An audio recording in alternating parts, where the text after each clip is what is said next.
తెలుగుదేశం పార్టీలో ఇప్పుడు ఒక పెద్ద చర్చకు తెరలేపింది నారా లోకేష్ గారి పదవి గురించి. వర్కింగ్ ప్రెసిడెంట్గా ఆయనకు స్థానం కల్పిస్తారు. ఆయనకి ప్రమోషన్ ఇచ్చే దిశగా అధినేత చంద్రబాబు నాయుడు ప్రణాళికలు రచిస్తూ ఉన్నారని తెలుగుదేశం పార్టీతో పాటు ఆంధ్రప్రదేశ్ రాష్ట్రంలోని ఇతర పొలిటికల్ సర్కిల్స్లో కూడా పెద్దగా చర్చగా నడుస్తూ ఉంది. అయితే వర్కింగ్ ప్రెసిడెంట్ అనే పదవి ఇప్పటివరకు తెలుగుదేశం పార్టీలో లేదనే చెప్పాలి. ఎందుకంటే ఇప్పటికే ఆయన జాతీయ ప్రధాన కార్యదర్శిగా ఉన్నారు లోకేష్ గారు, జాతీయ అధ్యక్షుడిగా చంద్రబాబు నాయుడు గారు ఉన్నారు. అయితే రాష్ట్రానికి వచ్చేసరికి ఇప్పుడు పార్టీ అధికారంలో ఉంది. సుమారుగా కూటమిలో ఉన్నటువంటి 164 స్థానాల్లో దాదాపుగా 135 స్థానాలు తెలుగుదేశం పార్టీకే ఉన్నాయి.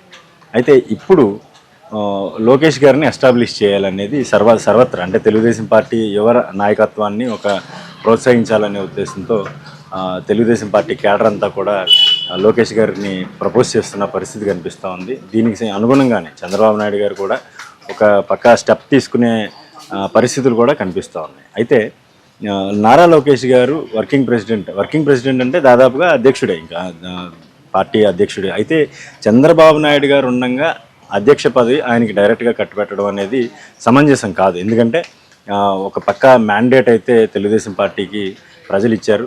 ఈ నేపథ్యంలో ఆయన్ని కాదని ఇంకొక వ్యక్తికి ప్రెసిడెంట్ పదవి అనేది ఇస్తే అది సూట్ అయ్యే పరిస్థితి కాదు. కాబట్టి జాతీయ స్థాయిలో అధ్యక్షుడిగా ఉన్నాడు కాబట్టి చంద్రబాబు నాయుడు గారు లోకేష్ గారిని ఎలివేట్ చేయాల్సిన అవసరం ఉంది. అయితే ఇదే రైట్ టైం. ఇప్పుడు కాకపోతే మరెప్పుడు అన్న డిమాండ్ అయితే తెలుగుదేశం పార్టీ నుంచి వినిపిస్తూ ఉంది. దీనికి సంబంధించి మనం పూర్తిగా ఒకసారి చూసుకుంటే ఈ నెల 27, 29 తారీఖుల్లో కడప జిల్లాలో మహానాడు జరుగుతుంది. తెలుగుదేశం పార్టీకి అతిపెద్ద పండుగగా ఇది చెప్పుకుంటూ ఉంటారు. ప్రతి ఏడాది క్రమం తప్పకుండా నిర్వహిస్తూ ఉంటారు ఈ పండుగని. ఈ పండుగలో పార్టీ విధి విధానాలతో పాటు రాబోయే ఒక సంవత్సర కాలంలో ఎటువంటి చర్యలు తీసుకోవాలి, పార్టీ బలోపేతానికి ఎటువంటి చర్యలు తీసుకోవాలని చెప్పేసి పూర్తి స్థాయిలో చర్చించి ఒక ప్రణాళికాబద్ధంగా పార్టీని నడిపిస్తూ ఉంటారు. ఈ వేదిక మీదే నారా లోకేష్ గారిని వర్కింగ్ ప్రెసిడెంట్గా నియమించే అవకాశం ఉందని తెలుగుదేశం పార్టీ వర్గాలు చెప్తా ఉన్నాయి. అయితే లోకేష్ గారు ఎంతవరకు తనని తాను నిరూపించుకోగలరు, వర్కింగ్ పార్టీ పరంగా పగ్గాలు అప్పచెప్పినప్పటికీ కూడా ఎంతవరకు ఆయన నిరూపించుకోగలరు, తనని తాను ఎలా ప్రూవ్ చేసుకోగలరు అనేది ఇప్పుడు సర్వత్రా ఉత్కంఠ నెలకొన్న పరిస్థితి అయితే కనిపిస్తుంది. అయితే దీనికి సంబంధించి ఆయన ఇప్పటికే ప్రణాళికాబద్ధంగా వ్యవహరిస్తూ జిల్లాల వారీగా తన ప్రత్యేక టీంలను ఏర్పాటు చేసుకుంటూ ఉన్నారు. ఆ టీం ఏ విధంగా పనిచేస్తాయి, భవిష్యత్తులో ఆయన ఏ విధంగా ఎలివేట్ చేస్తాయి అనేది కూడా మనం పరిశీలించాల్సి ఉంటుంది. మరోవైపు చూసుకుంటే నారా లోకేష్ గారికి ధీటుగా తెలుగుదేశం పార్టీ ఒక వర్గం అయితే చంద్రబాబు నాయుడు గారి మీద అసంతృప్తితో ఉండి పార్టీలో కొనసాగుతున్న వర్గం అంటే గోరంట్ల బుచ్చయ్య చౌదరి గారు లాంటి వాళ్ళని చూసుకోవచ్చు మనం. ఇటువంటి వారు సందర్భం వచ్చిన ప్రతిసారి కూడా జూనియర్ ఎన్టీఆర్ని తెర మీదకి తీసుకొస్తుంటారు. జూనియర్ ఎన్టీఆర్ గారు రావాలి, పార్టీ పగ్గాలు ఆయన చేపట్టాలి, ఎందుకంటే ఎన్టీఆర్ వారసులుగా, ఎన్టీఆర్ మనవడిగా ఆయనకి హక్కులు ఉన్నాయని చెప్పేసి రకరకాల డిమాండ్లు వినిపిస్తూ ఉంటాయి. అయితే ప్రస్తుతం జూనియర్ ఎన్టీఆర్ గారు ఇప్పటికిప్పుడు రాజకీయాల్లోకి రాకపోయినా భవిష్యత్తులో ఆయన రాజకీయ అరంగేట్రం చేసే అవకాశం ఉంటుంది. ఎందుకంటే చిన్న వయసు, బాగా సినిమాల్లో కూడా మంచి పీక్ మీద ఉంది ఆయన కెరియర్. అయితే ఈ దశలో ఆయన రాజకీయాల్లోకి వచ్చి తన కెరియర్ని పాడు చేసుకుంటారని చెప్పేసి ఎవరు కూడా అనుకోవడం లేదు. కానీ భవిష్యత్తులో వస్తే మాత్రం అప్పటికే నారా లోకేష్ గారు ఒక ధీటైన నాయకుడిగా ఎస్టాబ్లిష్ అవ్వాలి, తనను తాను ప్రూవ్ చేసుకోవాలి.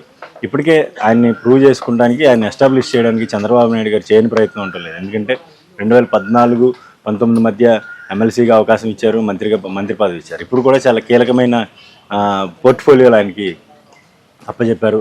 ఆ దిశగానే ఆయన పార్టీ బలోపేతంతో పాటు రాష్ట్రంలో కూడా తన మార్కు పరిపాలన ఉండేలాగా తన శాఖల మీద పట్టు సాధించే దిశగా చర్యలు అయితే చేపడతా ఉన్నారు. అయితే తన టీమ్స్ ఏవైతే ఏర్పాటు చేసుకుంటున్నారో భవిష్యత్తులో ఆ టీమ్స్ అన్నీ కూడా చాలా గట్టిగా పనిచేయాలి. గ్రౌండ్ స్థాయి లెవెల్లో యువతని ఎవరైతే ఎంకరేజ్ చేస్తున్నారో ఆయన ఆ టీమ్స్ కూడా పూర్తి స్థాయిలో పనిచేస్తే తప్ప నారా లోకేష్ గారు క్షేత్రస్థాయిలో ఎలివేట్ అయ్యే అవకాశం ఉండదు.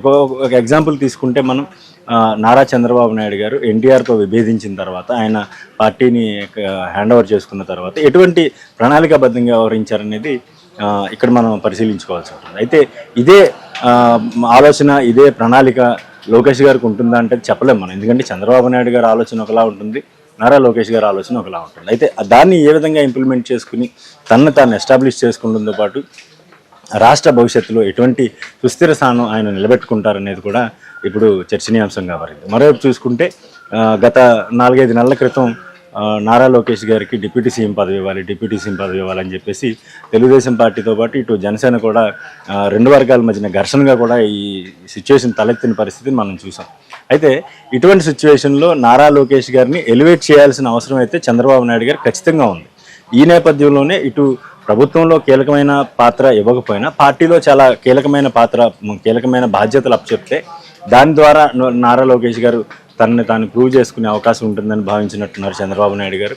ఈ నేపథ్యంలోనే ఆయనకి ఒక కీలకమైన బాధ్యతలు అప్పచెప్పే దిశగా కూడా అడుగులు పడుతూ ఉన్నాయి. అయితే దీని అంతటికి కారణంగా మనం దీని అంతటిని విశ్లేషించుకుంటే ప్రస్తుతం చంద్రబాబు నాయుడు గారు చాలా ఆరోగ్యంగా ఉన్నారు, యువకుల్లా పనిచేస్తూ ఉన్నారు, పార్టీ కూడా అధికారంలో ఉంది. అన్ని విధాలు అంటే అటు పార్టీ పరంగా గాను ఇటు ఆరోగ్యపరంగా కూడా ఆయన చాలా హెల్దీగా ఉన్నారు, చాలా స్ట్రెంగ్తో ఉన్న పరిస్థితి మనం చూస్తూ ఉన్నాం. అయితే ఈ దశలోనే నారా లోకేష్ గారిని ఎలివేట్ చేసుకుని ఆయన్ని రాజకీయంగా ఒక ముఖ చిత్రంగా భవిష్యత్తుగా చూపించుకునే ప్రయత్నం చేస్తే తప్ప ఇది మరికొన్ని సంవత్సరాలు అంటే మరో 20-30 ఏళ్ల పాటు నారా లోకేష్ గారు రాజకీయాల్లో కొనసాగుతారు. ఖచ్చితంగా ఆయన తను ప్రూవ్ చేసుకునే అవకాశం ఉంటుందని కూడా తెలుగుదేశం పార్టీ పెద్దలతో పాటు నారా చంద్రబాబు నాయుడు గారు కూడా ఆలోచిస్తూ ఉన్నారు. అంటే పొరుగు రాష్ట్రాల్లో చూసుకుంటే అటు తమిళనాడులో చూసుకుంటే కరుణానిధి గారు స్టాలిన్ని తన వారసుడిగా ప్రకటించారు. ఆయన అధికారంలో ఉన్నప్పుడే స్టాలిన్ తాను ప్రూవ్ చేసుకున్నారు. ఇప్పుడు ప్రస్తుతం ఆయన ముఖ్యమంత్రిగా ఉన్నారు. అయితే మరో ఎగ్జాంపుల్ తీసుకుంటే 2004 నుంచి 2009 మధ్యలో కాంగ్రెస్ పార్టీ ప్రభుత్వం కేంద్రంలో ఉంది. ఆ సమయంలో యువకుడుగా ఉన్నటువంటి రాహుల్ గాంధీ గారు పూర్తి స్థాయిలో పార్టీ బాధ్యతలు తీసుకోలేదు, పూర్తిగా ప్రభుత్వం మీద కూడా దృష్టి సారించలేదు, కేవలం ఆయన ఒక ఎంపీగానే ఉన్నారు. కానీ ఆ 5 ఏళ్ల టెన్యూర్లో పూర్తిగా కాంగ్రెస్ పార్టీ పూర్తిగా కుంభకోణాల్లో కూరుకుపోయింది. తర్వాత అనేక మంది మంత్రులు కూడా కటకడాల పాలైన పరిస్థితి కూడా మనం చూసాం. అనేక కుంభకోణాలు, 100 కోట్లు 1000 కోట్ల కుంభకోణాలు జరిగినాయి. ఈ కుంభకోణాల మీద ఆయన దృష్టి పెట్టకుండా ఒక విధంగా చెప్పాలంటే ప్రభుత్వం మీద ఆయన పట్టు సాధించకుండా ఉండడం వల్ల ఇన్నేళ్ళు అంటే దాదాపుగా 15 ఏళ్ళు గడుస్తూ ఉంది.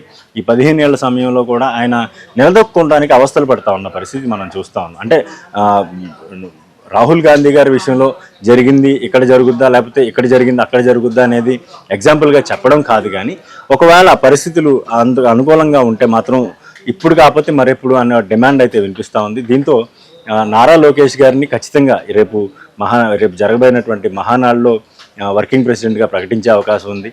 దీన్ని బట్టి ఆయన కూడా తనని తాను ప్రూవ్ చేసుకునే విధంగా ప్రణాళికలు రచించుకోవాల్సి ఉంది. భవిష్యత్తులో ఏం జరిగినటువంటి పరిస్థితుల్లో అంటే సంక్షోభ సమయంలో ఎలాగా పార్టీ అధికారం కోల్పోయినప్పుడు ఎలాగా అనేది కూడా పూర్తిగా ఆయన ప్రణాళికాబద్ధంగా వ్యవహరిస్తే మాత్రం ఖచ్చితంగా ఆయన మంచి లీడర్గా ఎదిగే అవకాశం మాత్రం ఖచ్చితంగా ఉందని చెప్పవచ్చు.